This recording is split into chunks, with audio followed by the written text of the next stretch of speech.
My name is Kristján Hrannar.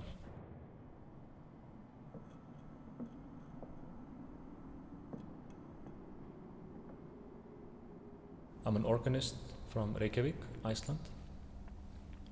I think the pipe organ is the best instrument to capture the climate catastrophe we're in right now.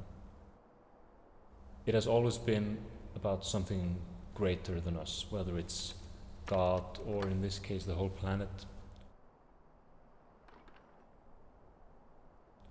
And it can produce from the tiniest of sounds, from pipes smaller than a pencil, up to the big bellowing drones of those massive pipes and everything in between.